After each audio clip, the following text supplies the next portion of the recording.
Welcome to the Life Success and Legacy Podcast. We're super excited. We are taking on a worthwhile endeavor at Life Success and Legacy. Our intention is to honor Nelson Nash, the man, as well as the infinite banking concept.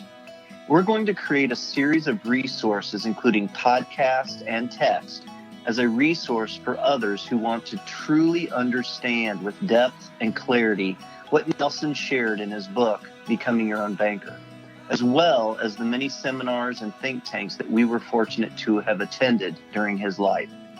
So who is this intended audience? Well, we will use Nelson Nash's own words. It is written for the layman, not for financial advisors, but all life agents should be thoroughly knowledgeable of its content and practice. So whether you are an individual, part of a family, a business owner, or a life insurance agent, this is for you. So sit back, relax, and we will walk you through becoming your own banker step by step so you can reference the parts you want to revisit at your own pace. And we might have a little fun along the way. Hey, welcome back. Thanks for joining us on the Life Success and Legacy Podcast. Chris Bay and Mike Everett here, having fun, sharing with you guys parts of the Nelson Nash life's work, Becoming Your Own Banker. We've been digging through section 2, which is the human problems. And we are now on page 35, which is use it or lose it. One of Mike Everett's favorite things to talk about when we're in boot camps. I can imagine you standing up there in front of an audience talking about use it or lose it. I'm telling you. Let's jump into use it or lose it, Mike Everett. What is it for our listeners? What is it that Nelson's trying to get across here when he talks about use it or lose it? Well, basically with infinite banking, you're creating a monetary system. And when he talks about use it or lose it, he's talking about a number of things. And one of the things that I always share right off the bat is we all have arms and legs. If we quit using our arms and legs, do we lose the use of our arms and legs? And I can example your shoulder when you had surgery on your shoulder. 1999 had shoulder surgery. They strapped my arm straight to my body for 8 weeks. And then at the end of 8 weeks, they unstrapped my arm from my body and it literally dropped to my side. And the guy gave me a 1 pound weight and he said, lift this away from your body. I couldn't move the 1 pound weight. That was an eye-opening moment to me, especially when we were talking about use it or lose it. So good, bad, or indifferent, we share with people our money is exactly the same. But yet we've all been taught to put our money over into a 401k, an IRA, a mutual fund, and let it sit.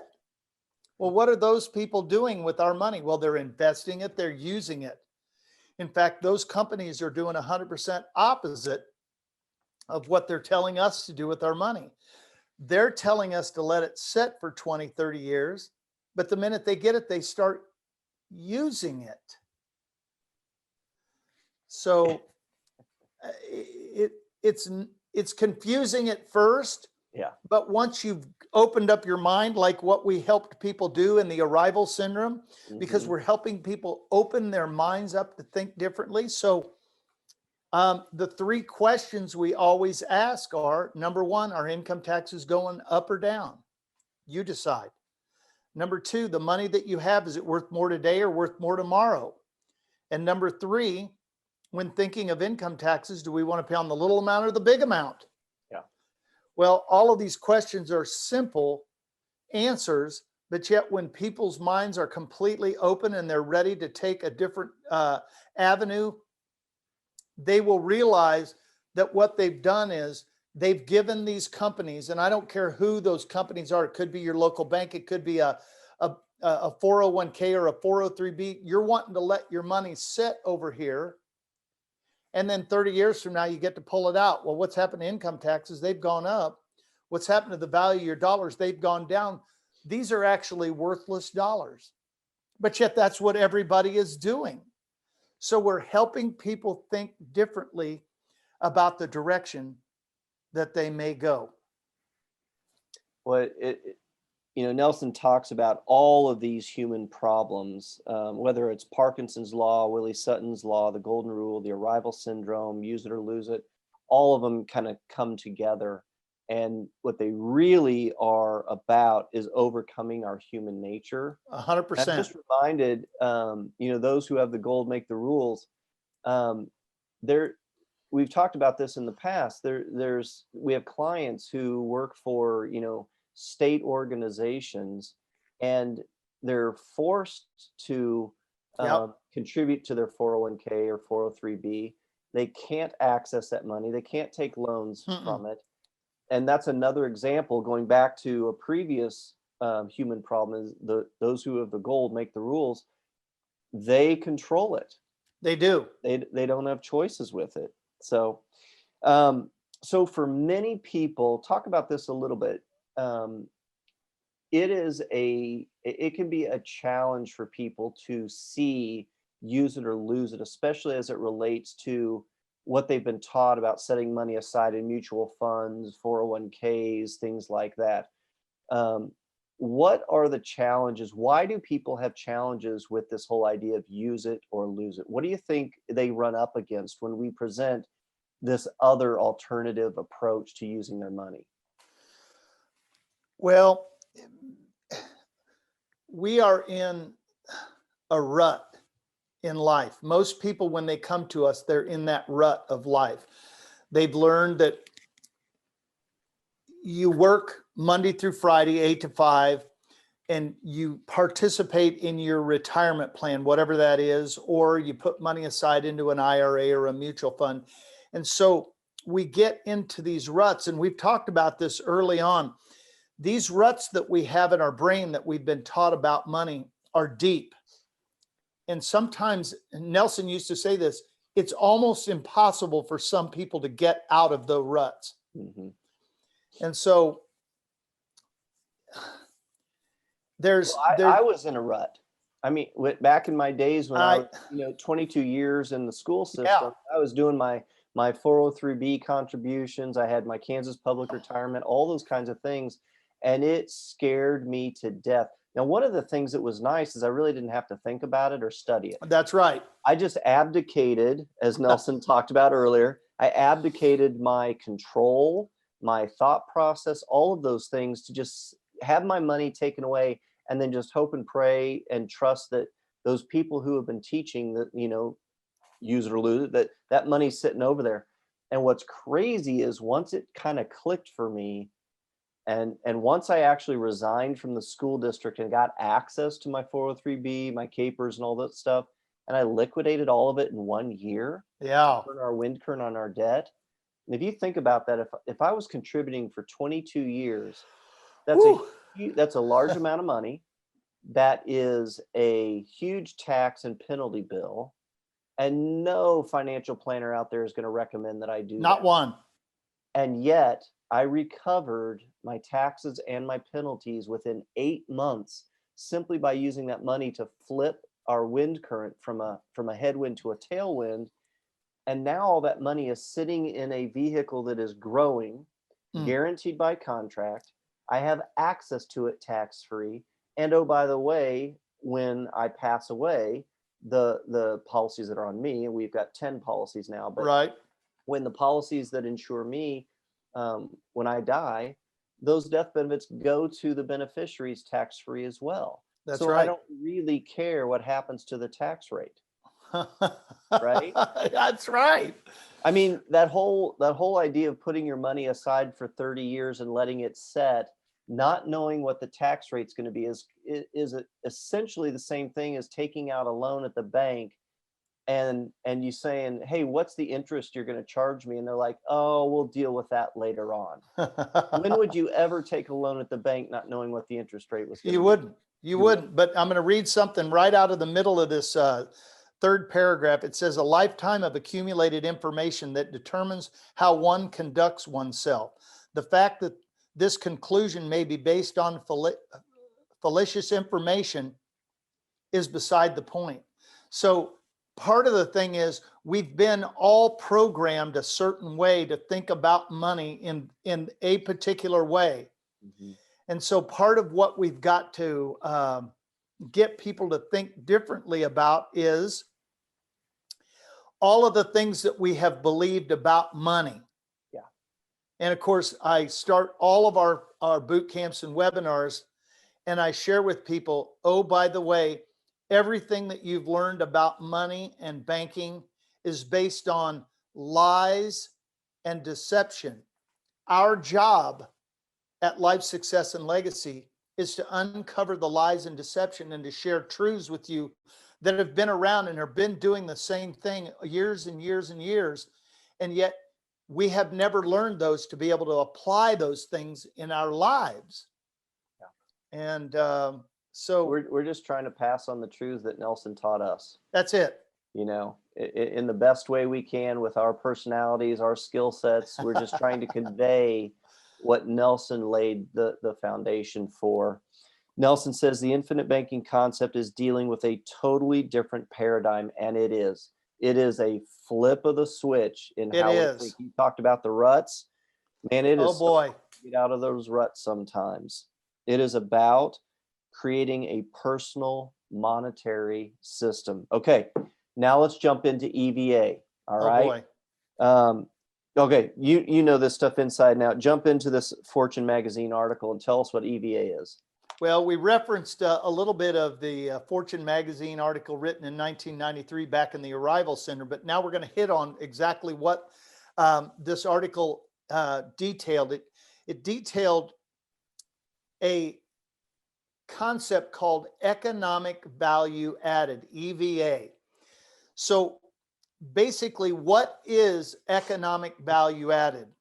So all the concept amounts to is the recognition of the fact that your own capital has a cost, as well as that which you've been borrowed from banks. So I'm going to give you kind of a picture. Okay, so this is my scale. On the right-hand side of the scale, we have our what we call outside debt. That's our mortgages, our car loans, our credit card debt, student loans, business loans. Are these loans that you must make payments on every single month? Absolutely. That's called outside debt. This is money that's, once you get paid, it goes out the door and you never see those dollars again. Outside debt. But what if in a relatively short time, we could move that debt to what we call inside debt? So here's our scale. This is outside debt. What if we moved it over to inside debt? This is debt now that you control. So think about the payments that you're making on your house, cars, credit cards, and the like. If you were making those payments over to your side of the scale, how fast would that money grow? It would grow very quickly. Yeah. I'm telling you, for some of our clients, it's somewhere in the neighborhood of $1,500 to $5,000 a month that they would be able to put inside a system. But then on top of that, you have access to those dollars again, income tax free, and you can continue to do this cycle over and over and over. But then how do you apply economic value added, which really that's what we're talking about? Economic value added. So if all of a sudden over here, your house mortgage is, let's say 4.5%, your credit card's 12%, your student loans 10%, and your car loans 8%. If you are paying those percentages over here on this side where you had to make those payments every month, do you think it would be right to be able to pay yourself those same percentages on this side of the scale?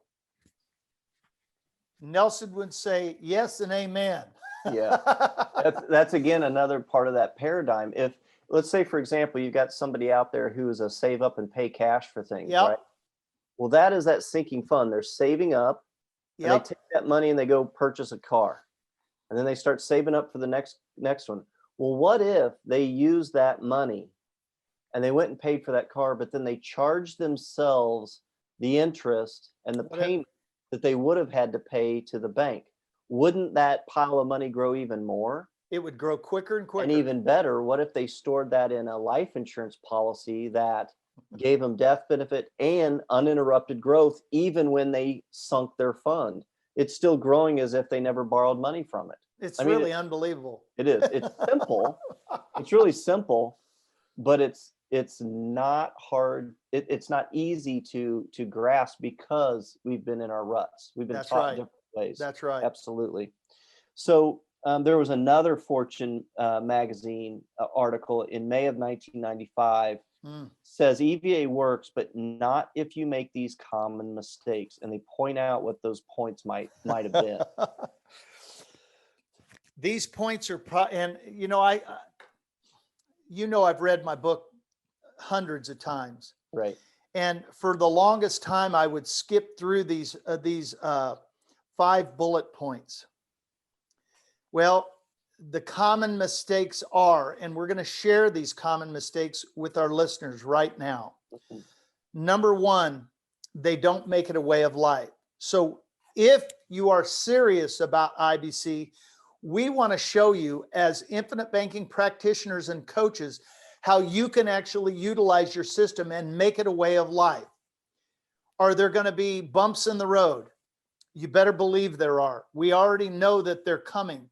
So part of what you do is you reference us as your coaches and you use us as assets to be able to get through the hard times or the bumps in the road. So making it a way of life is sometimes difficult. Number 2, most managers try to implement EVA too fast. So,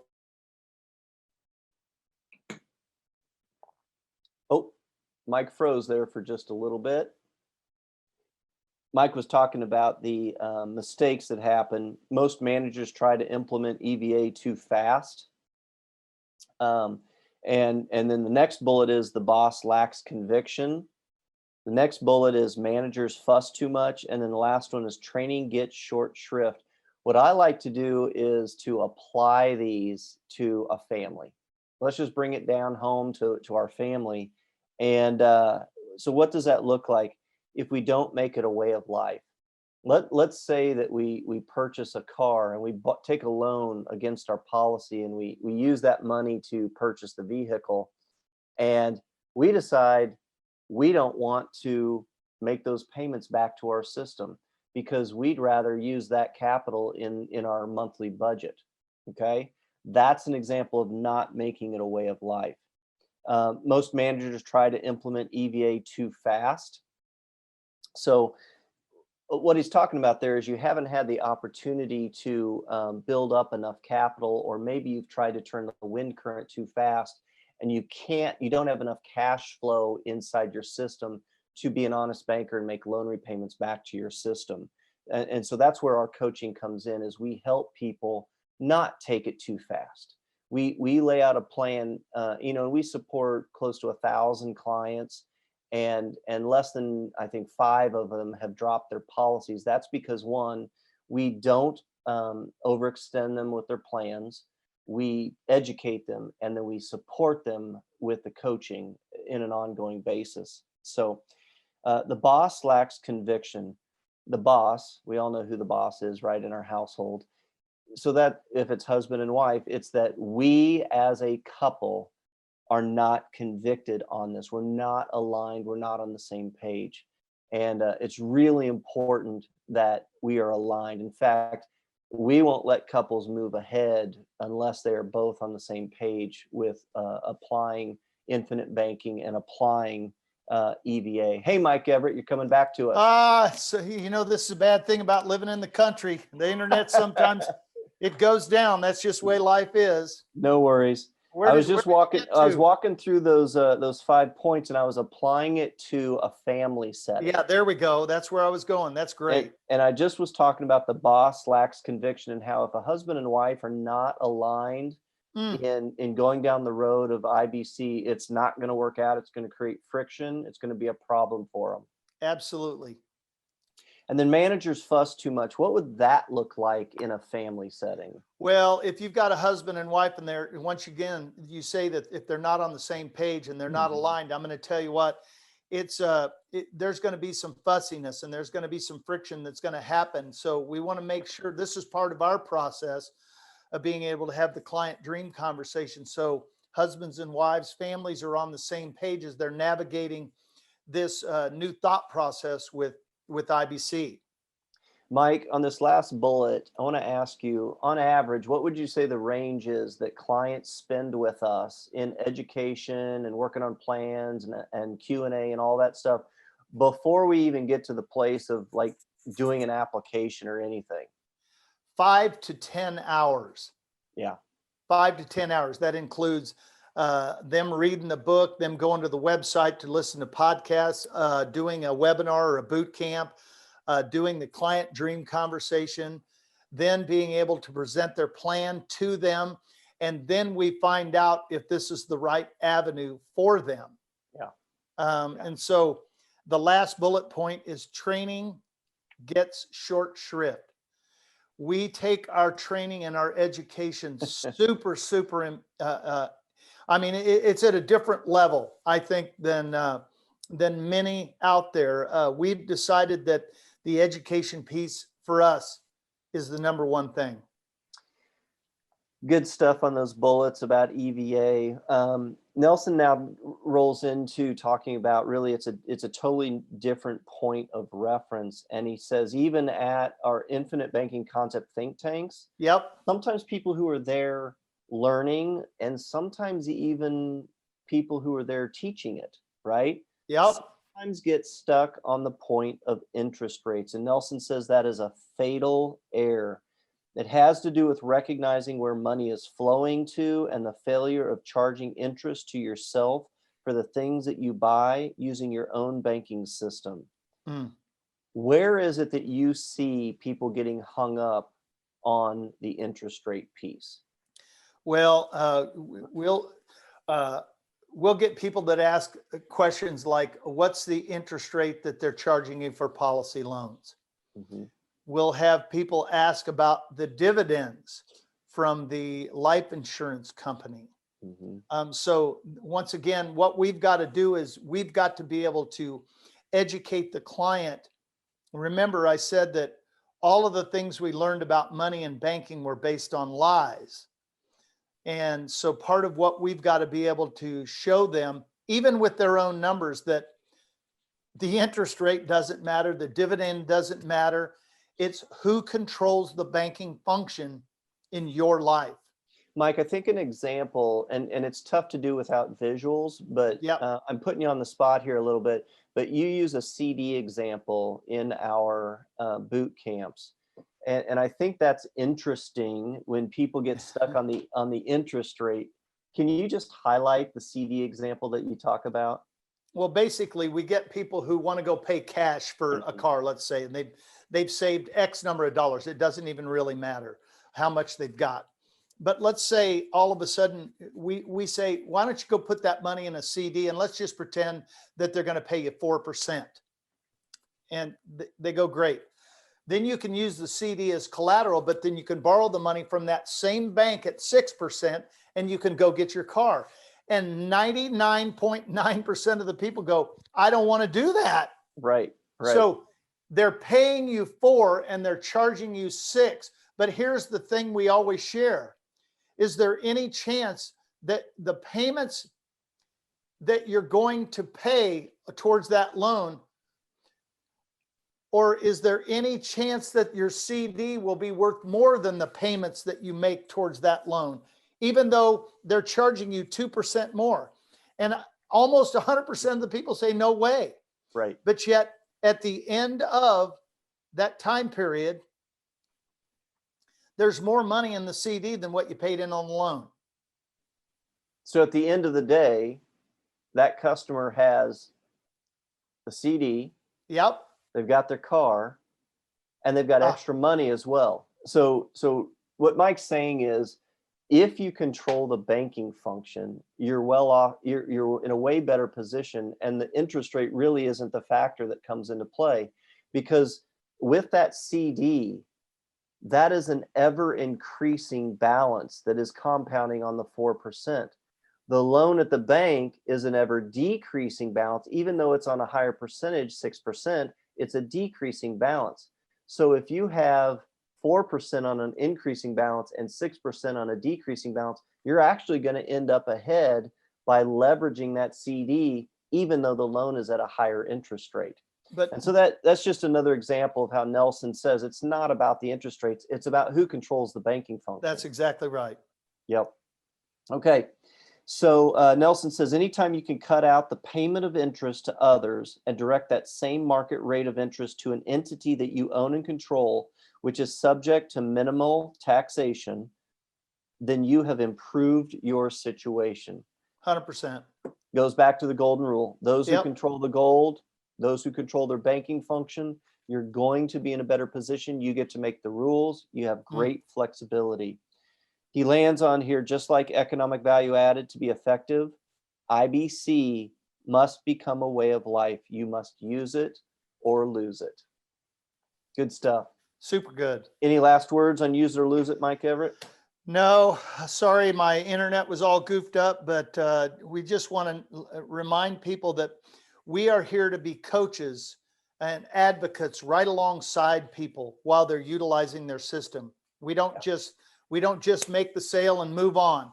We want to be a part of their lives and a part of their system and help them to be able to control it in a much more effective way. Yeah, just to give some context for people, part of our team, Shelly Forbes, our client coordinator, and myself, we probably spend about 75% of our time supporting our existing clients. And so that gives you an idea that we are serious about supporting our clients. We're not looking for mass numbers of clients. Nope. We're looking for good quality people that they like us, we like them, they believe in IBC, and we invest in them at a deep level. So. All right, Mike Everett, thank you for your words on use it or lose it on page 35. We are going to, in our next podcast, this will be fun. We're going to jump into creating the entity on page 36. So we'll look forward to that. Thank you to our listeners for joining us. Check out our website, Life Success and Legacy. We got a bunch of podcasts on there dating back to 2016. If you want to go back to the very beginning when we were really outlining some of the basics of infinite banking, go back to those very early podcasts, oldies but goodies. And thanks for joining us. If you don't have a copy of Nelson's book, grab that off our website at lifesuccessandlegacy.com. Thanks for joining us, and we'll catch you next time.